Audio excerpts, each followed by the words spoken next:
In the heart of a battlefield soaked in blood and silence, Captain Ibrahy Trari was blown off his feet by a hidden bomb. Enemies watched. Allies panicked. The world declared him dead. But the story didn't end there. It began.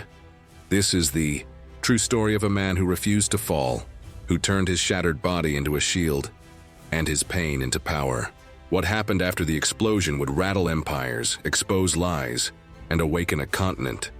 From battlefield betrayal to a twist no military analyst could predict.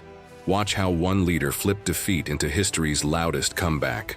If you thought you've seen leadership before, think again. This is Undercover Boss meets Real War Hero, and it might be the most powerful story you hear this year. Watch till the end. Because the final blow didn't come from a missile, it came from the voice of a people who refused to kneel. The sky was thick with smoke that morning, choking, heavy, the color of bruises. It clung to the forest like breath held too long. The sun barely broke through, and the silence that hung over the trees wasn't peace. It was warning. Captain Ibrahy Trari led his unit through a narrow dirt path, his boots sinking slightly into the mud of a place where too many had already bled. His eyes, sharp and unblinking, scanned every inch of the forest. He knew they were close. The enemy always watched in silence. The leaves whispered secrets. His men followed in tight formation, steps steady but nerves coiled. They trusted him, not just because of his rank, but because he was one of them. He didn't command from afar. He marched with them, slept where they slept, ate what they ate. His presence meant something more than leadership. It meant belief. And then it happened. A deafening blast ripped through the stillness, shaking the trees and tearing open the ground. The air exploded in fire, dust, and the screaming cry of steel on flesh. A hidden landmine, buried like a curse beneath the leaves, had found its target. Captain Trari's body was lifted off the earth like a broken doll, thrown backward in a spray of dirt and blood. He landed hard, motionless. Time stopped. For a few unbearable seconds, the forest stood still again, as if stunned by its own violence. Birds didn't fly. Branches didn't sway. Even the smoke paused in the air, and then the shouting began. "Captain!" His men rushed forward, eyes wild, hearts hammering. They surrounded him in a tight, protective circle, weapons drawn, breath short. The fear wasn't of bullets now. It was of loss. Trari's ears rang like the scream of a siren in a tunnel. He couldn't move his legs. His vision swam in and out. Blood soaked his uniform. But through the haze, something remained. His mind, clear, sharp, focused. Even in agony, even as the world around him collapsed into chaos, his first thought wasn't of his own pain. It was of his men. "Hold your positions," he whispered, barely audible. His voice was gravel, coated in blood. They might be watching. His soldiers stiffened. Their captain, shattered and bleeding, was still commanding, still leading. They obeyed, forming a tighter ring, scanning the tree line.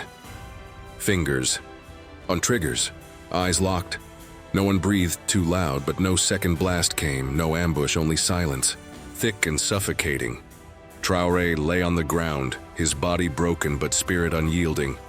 He could feel the warmth of his own blood beneath him. But even then, in that pool of red, he wasn't thinking about death. He was thinking about purpose.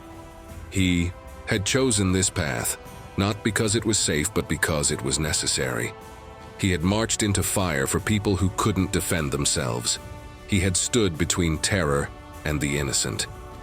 And now, as the forest held its breath, he made a choice. He would not die here, not today. His fingers curled slightly in the dirt. His breath rasped, shallow but steady. Every nerve screamed, but his soul stood tall. This moment, this agony, it wasn't the end. It was the price of leadership. The bush around them remained still. No enemy emerged. Only ghosts. The medic team was still minutes away. But Trari didn't ask for help. He didn't scream. He didn't plead. Instead, he closed his eyes and whispered something only the wind could carry. "Tell them, we don't retreat. Tell the people, I'm not done." A vow breathed into the battlefield. Far from the cities, Far from politics, far from cameras and headlines, a man lay bleeding in the dirt. But he was not defeated, because Captain Ibrahy Trari didn't fall that day. He began to rise. 2 weeks earlier, before the explosion, before the chaos, before the battlefield whispered his name in blood, Captain Ibrahy Trari stood tall before his soldiers in the quiet hour before dawn. The sky was a soft gray, not yet morning, not quite night, the kind of silence where breath fogs in the air and hearts listen more than lips speak. He didn't stand on a podium. He stood on the dirt, among them. His uniform was the same as theirs, dusty, creased, worn by sun and sweat. His voice didn't rise for drama. It carried weight because it carried truth. "We are not just soldiers," he said, eyes scanning every face in front of him.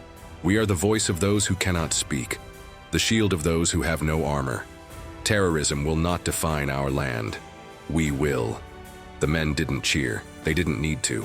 Their silence was louder than any applause, because they knew this. Man didn't just speak big words. He marched when they marched. He crawled through the brush beside them. He slept in the dirt, just like them. And when gunfire came, he stood taller, not behind them, but in front. He was not a man built by rank. He was forged in the fire of every mission, every night watch, every whispered prayer before an ambush. And they followed him not out of duty, but out of belief. The mission was clear: reclaim a small village that had fallen into enemy hands. Intelligence reports warned of heavy resistance, landmines, snipers, civilians trapped without food or aid. Some leaders would have sent drones. Others would have waited. "Not Traore. I'll lead the first wave," he said without hesitation. "If they see me, they'll know we're serious." And so they moved, like shadows in the dark, crawling through thickets, crossing muddy rivers, dodging booby traps.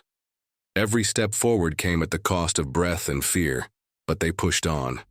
Traore never asked for more than he gave. He shared his rations, gave up his water, bandaged his men's wounds before his own. By the time they reached the final stretch, the edge of the village, they were exhausted, but focused. And then it happened. The earth beneath him betrayed nothing. No sound, no crack, only pressure. Then, the blast. In that moment, everything they knew about leadership, about strength, about belief, was put to the ultimate test.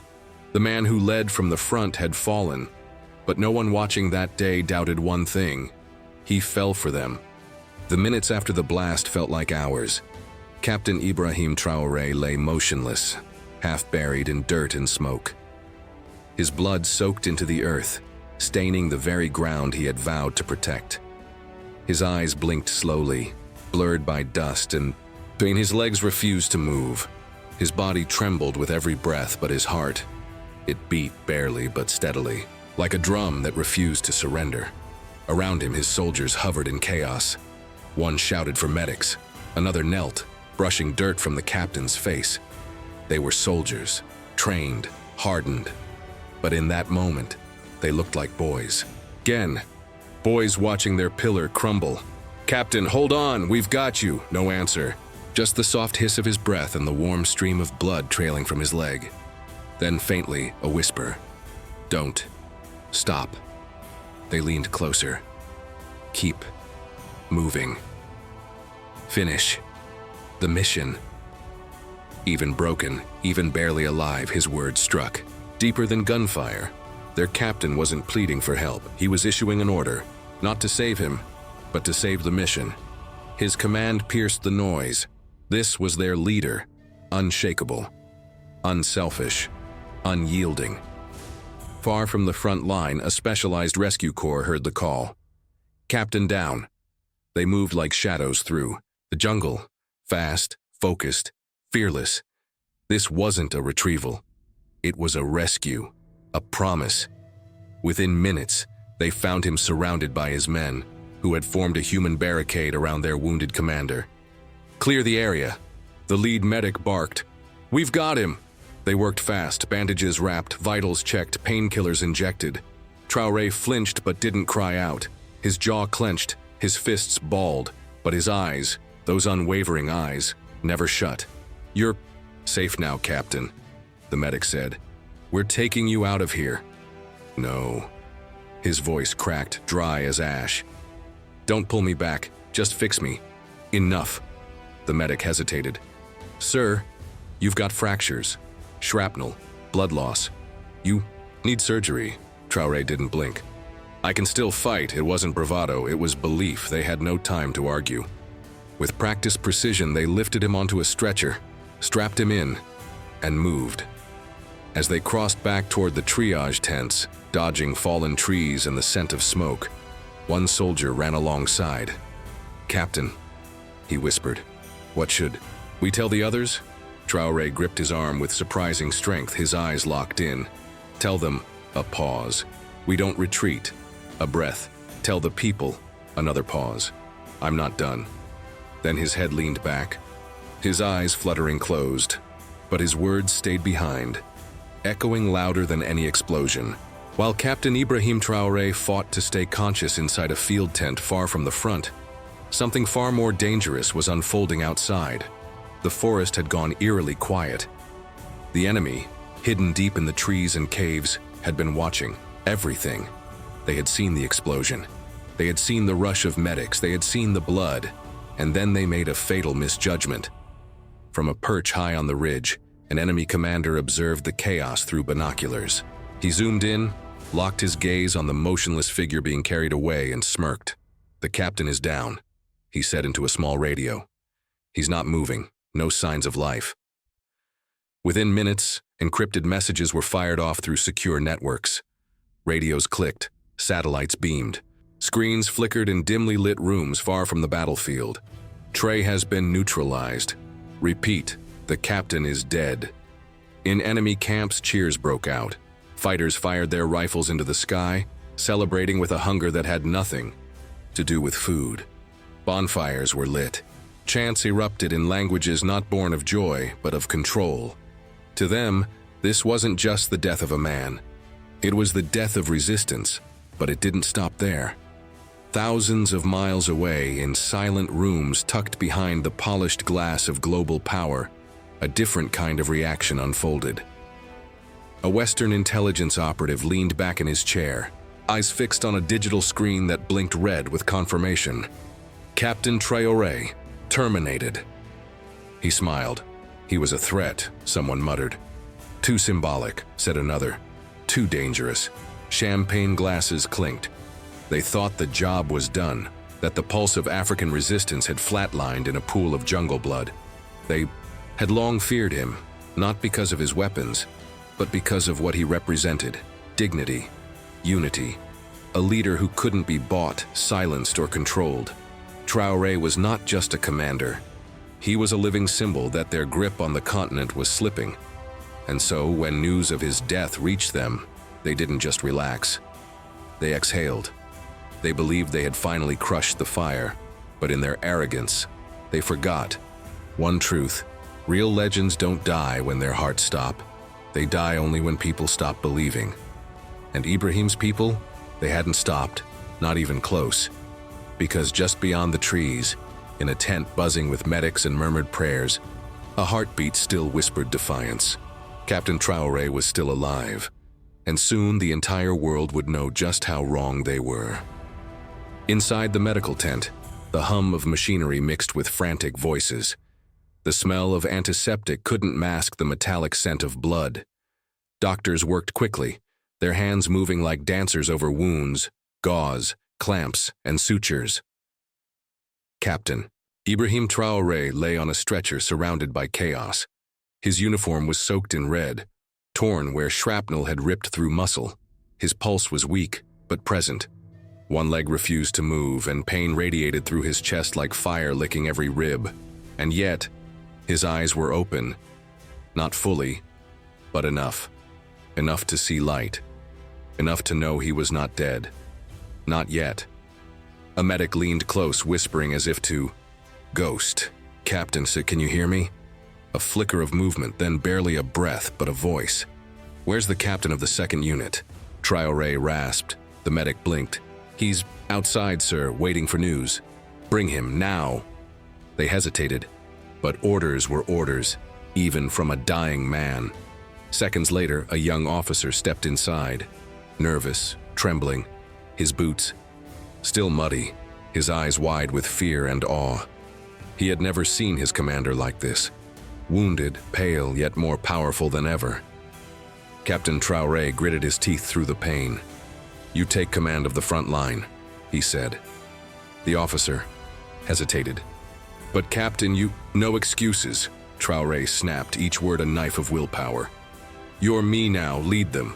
Do not let the line break. Push them back." Outside, the battle raged on. Gunfire cracked like lightning. Mortars fell, with deafening roars. The soldiers, his soldiers, were faltering. News had spread too fast. Many believed their leader had fallen for good.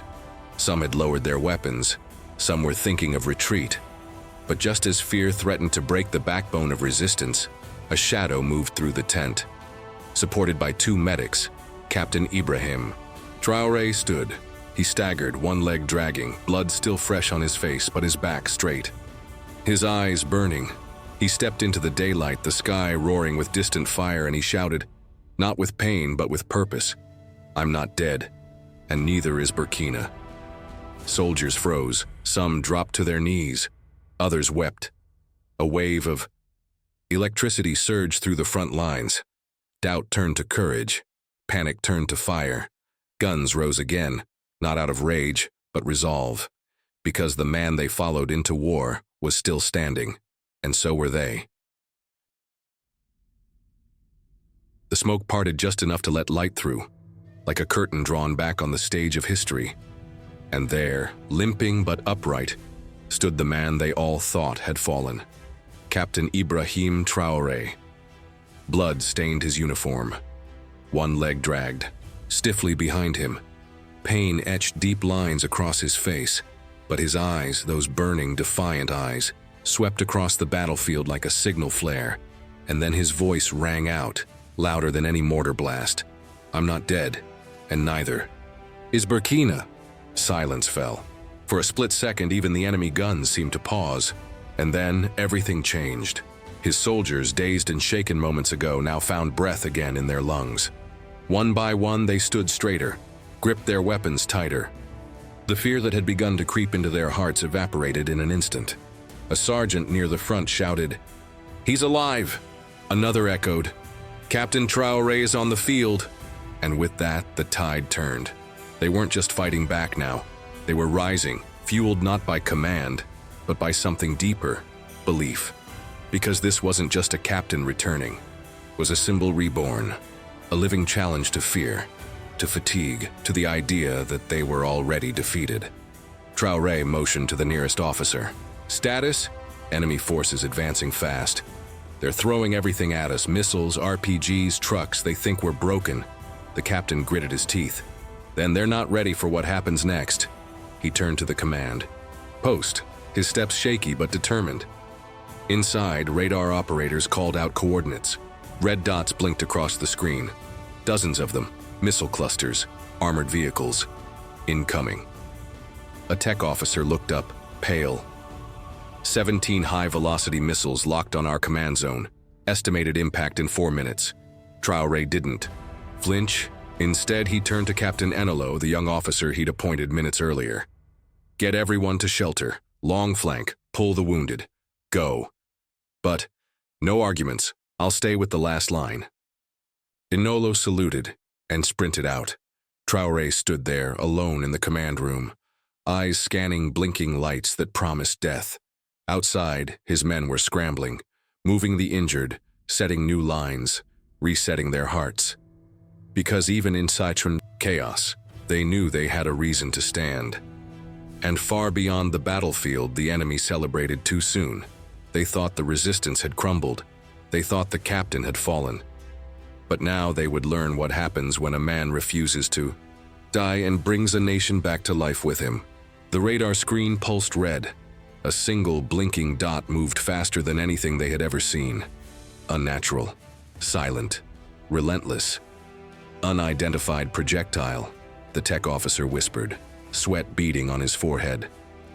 Trajectory locked on our coordinates. Estimated impact in 10 seconds. Another voice chimed in, barely above a whisper. It's the Falcon. The room went cold. The Falcon was no ordinary missile. It was a weapon of myth, developed in secret, deployed only in desperation, precision-guided, devastating, capable of erasing a 7-kilometer radius in under 10 seconds. It was the enemy's final card, and it was heading straight for them. Panic threatened to take hold, but Traore's voice cut through the noise like steel. Is the Phoenix unit ready? A young weapons engineer turned, eyes wide.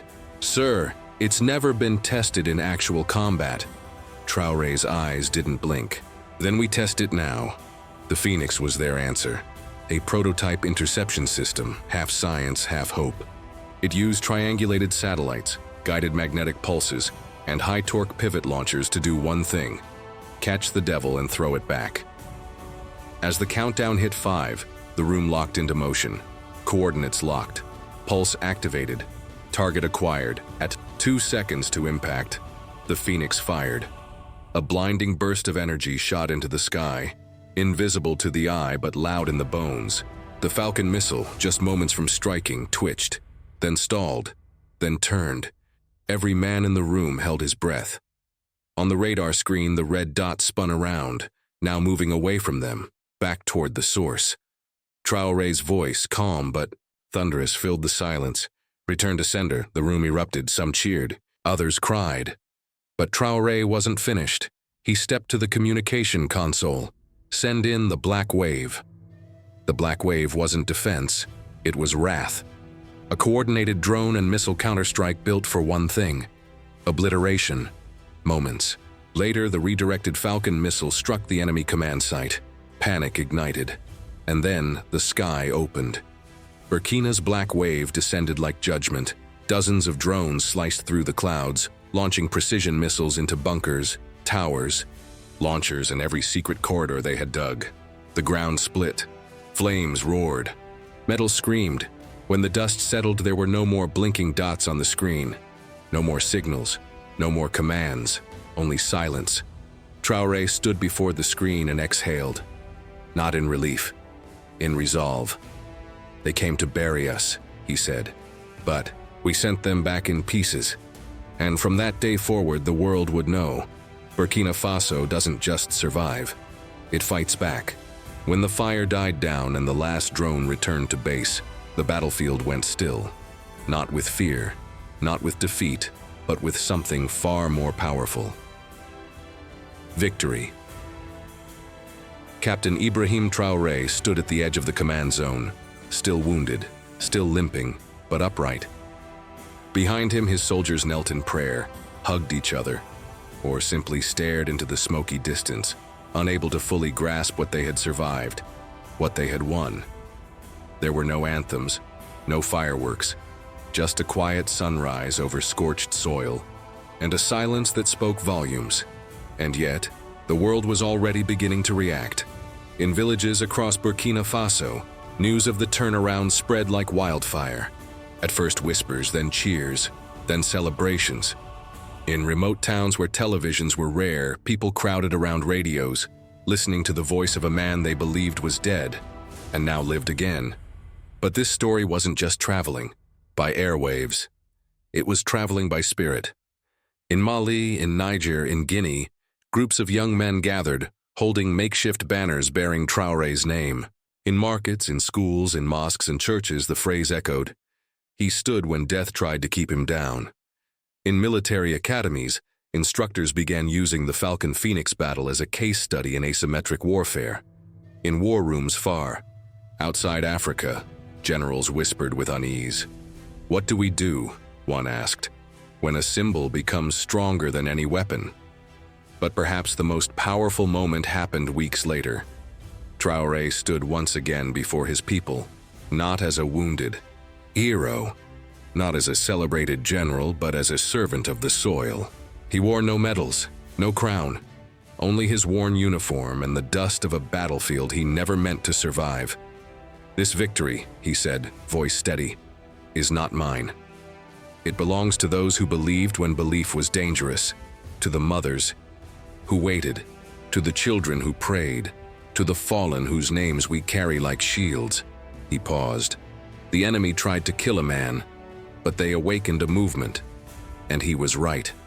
Across Africa, his story became more than headlines. It became hope. In schools, children reenacted his defiance. In art, his bloodied uniform became the symbol of dignity. In song, his words became the chorus of a continent rediscovering its strength. They tried to erase him with silence, but his roar now echoes through generations. Captain Ibrahy Trari had not just survived the blast. He had become the blast. Force that shattered fear. That broke chains. That reminded a forgotten people what it meant to stand. Not just once, but always. And so, the story of the captain who wouldn't die became a story that would never fade. He was supposed to die in that blast. That's what the enemy believed. That's what the world expected. Even his own soldiers cried, thinking they had lost their leader forever. But then, the dust parted, and Ibrahy Trari stood, not just on his feet, but on a legacy forged in fire. He took their deadliest weapon and he threw it back. He didn't just survive the war, he rewrote the meaning of resistance. And when he returned home, the people didn't cheer for a victory. They cheered for a symbol, a man who bled with them, fought for them, refused to stay down for them. They tried to silence him with fire. But all they did was give his voice to a million others. If this story made your heart race or your eyes well up, share it. Because there are still people who don't know that Africa is rising, that dignity fights back, and that heroes don't always wear capes. Sometimes, they limp out of fire with their fists still clenched, and sometimes, the ones buried in silence become the roar that wakes the world.